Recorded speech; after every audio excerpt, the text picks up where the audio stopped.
खलीज उम्मान के पानियों में एक दफ़ा फिर अमेरिका और ईरान तनाज़ा सामने आ गया। खलीज के इन पानियों पर किसकी हुक्मरानी होगी, अमेरिका या ईरान? इस बारे में आमिर रज़ा से बात करते हैं। आमिर भाई, ये ताज़ा तरीन एक डेवलपमेंट सामने आई है कि खलीज उम्मान के पानियों में एक अमरीकी बहरी जहाज़ और एक ईरानी हेलीकॉप्टर आमने सामने आए और एक झड़प होते होते रह गई। ये सारा मामला क्या है? अच्छा, ये झड़प होते होते रह गई, इसको तो एक तरफ रखते हैं। ये झड़प होनी है, ये एक जंग को जन्म देने वाली है। ये खलीज जो है, खलीज अमान, आपको पता है दुनिया का 40% ऑयल जो है इसी खलीज अमान से गुजरता है। इसके एक तरफ ओमान है, एक तरफ ईरान है, और ईरान इस पानियों पर जो है मुकम्मल कंट्रोल रखता है। ईरान की जो बंदरगाहें हैं वहाँ से चंद सौ नॉटिकल माइल के ऊपर जो है दुनिया का आप समझे कि आयल जो है गुज़रता है। और अगर ये आयल बंद होता है तो पाकिस्तान समेत, पाकिस्तान, यूरोप, रशिया, बहुत सारे ममालिक जो हैं वो शायद तेल से, रशिया तो नहीं है लेकिन यूरोप और पाकिस्तान जैसे ममालिक जो हैं वो तेल से महरूम हो जाएंगे और वहाँ पर आयल की कीमतें जो हैं वो आसमानों पर चली जाएंगी। ईरान ने बड़ी समझदारी का मुजाहरा किया।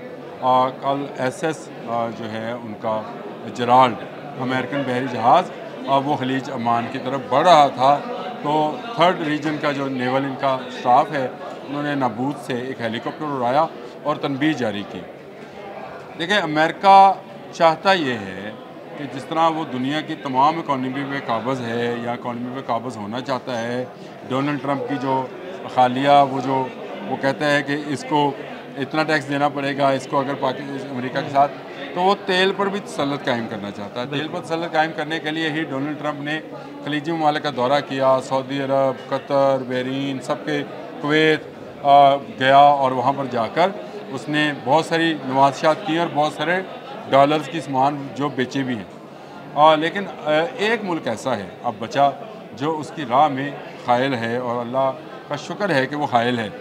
नहीं तो आपके तमाम तेल पर इजराइली, यहूदी या अमेरिकन जो थे वो काबज़ हो जाते। तो यही एक कोशिश है कि खलीज अमान पर किसी न किसी तरीके से कंट्रोल हासिल किया जाए।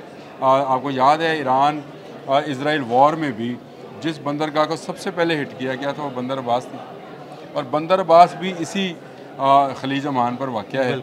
और यहाँ इसको तबाह करने का मकसद ये था कि एक तो ईरान अपना तेल जो है बाहर बैरूनी दुनिया में न बेच सके, दूसरा जो यहाँ से गुजरगाह है, जो बहुत सारे ममालिक की तेल की गुजरगाहें हैं, उसको बंद कर दिया जाए।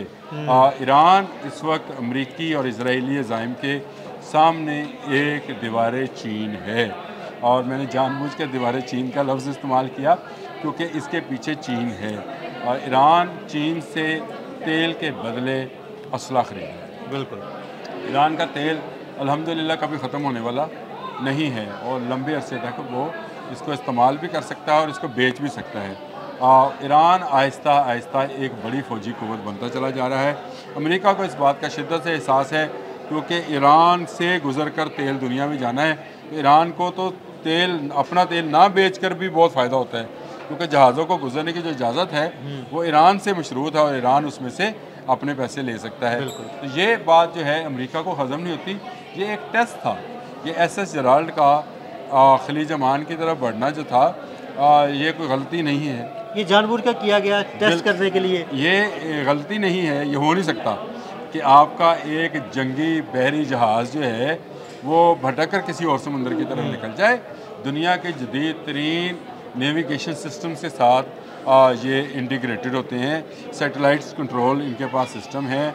अमेरिका में बैठे लोग इसकी मूवमेंट को देख रहे होते हैं, एक एक सेकंड। आपको पता है पूरी दुनिया का समंदर जो है अब उस पर तमाम ममालिक जो हैं, जिस तरह पाकिस्तान का जो सवेरा अरब है, पाकिस्तान को एक एक इंच का पता है कि कौन सा माहीगीर कहाँ से कितनी मछली निकालने वाला है। बिल्कुल, हम पकड़ते हैं ना जी भारतीय माहीगीर जब भी आते हैं।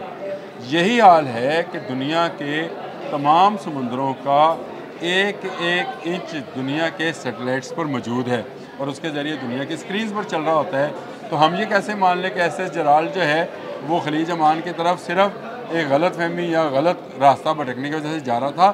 ये एक ऐसी मूव थी जिसका अगर जवाब ना दिया जाता तो मैं समझता हूँ कि आने वाले दिनों में आप एक SS जेराल्ड को कह रहे हैं एटमी जहाज़ों से लेस बहरी जहाज़ भी जो है, हवाई जहाज़ों और मिसाइल से लेस बहरी जहाज़ भी खलीज अमान में पहुंचने थे। खलीज अमान में पहुंचकर तेल के बहरी रास्तों को अपने कंट्रोल में करते और फिर हम शायद सोच रहे होते कि हमारे यहाँ जो 1 लीटर पेट्रोल है उसकी कीमत अमेरिकन निकाल रहे होते, हम ना निकालते और दुनिया का पूरा ऑयल पर कब्ज़ा जो है अमेरिका का हो जाता है, जिससे नुकसान चीन को भी है, बाकी ममालिक को भी है, यूरोपियन ममालिक को भी है, हमारे यानी मुल्क को भी है। इसको हम बड़े सादे अल्फाज में ये कह सकते हैं कि ईरान ने तेल पर अमेरिका की हुक्मरानी नाकाम बना दी। अजारादारी का ख्वाहिश जो है उसको नाकाम बना दिया। और ये तेल पर अजारादारी का मतलब ये है कि अमेरिका और इज़राइल बिला शिरकत गैर किसी और की अदम मौजूदगी के बावजूद कुवैत, बहरीन, आप ममालिक के नाम, सऊदी अरबी में, और क्योंकि उसकी भी सारी पैदावार तेल की है, तो तेल के ऊपर उसकी इजारादारी होती। जिस मुल्क का वो चाहता जहाज़ गुजरने देता, जिस मुल्क का चाहता जहाज़ रोक लेता। तमाम मुल्क उसके मोहताज होते, उसकी इजाज़त के मोहताज होते। मैंने आपको कहा, आप अपनी गाड़ी में, मैं अपनी मोटरसाइकिल में जो 1 लीटर पेट्रोल भी डलवाते वो डोनाल्ड ट्रंप से इजाज़त से मशरूत होते। तो ये बात ईरान ने समझ ली है कि उसने इस खलीज की तरफ किसी को आने नहीं देना है। अगर उसने अमेरिका का रास्ता रोका है, तनबीह जारी की है, चाहे हेलीकॉप्टर के ज़रिए की है, उसकी उड़ान बढ़ी है, लेकिन ये बड़ी बात है कि उसने अमेरिका को तनबीह की और अमेरिका के जहाज़ को रास्ता बदलना पड़ा। उस बदमाश को रास्ता बदलना पड़ा जो समझता ये है कि शायद पूरी दुनिया पर उसका तसल्लुत हो सकता है। ईरान ने बड़ी मूव ये की है कि 25 साल माहिदा किया है चीन के साथ, और उसमें कौन कौन सा असला जो है वो हासिल कर सकता है और कौन सा असला उसने हासिल कर लिया है, ये एक अलग स्टोरी है। और चीन इसमें 25 साल माहिदे के अंदर ईरान की किस किस मद में मदद करेगा और ईरान चीन को क्या क्या सहूलियत फराहम करेगा, ये एक लंबी स्टोरी है। लेकिन ईरान के हेलीकॉप्टर ने, ईरान के दिफाई हकाम ने बर वक्त फ़ैसला किया है। अगर SS जराल्ड को गुजरने दिया जाता तो आप समझ नहीं पाते कि दुनिया के 40% तेल पर किस तरह अमेरिका काबज़ हुआ। पहले भी वो तकरीबन 20% तेल का जो है वो मालिक है।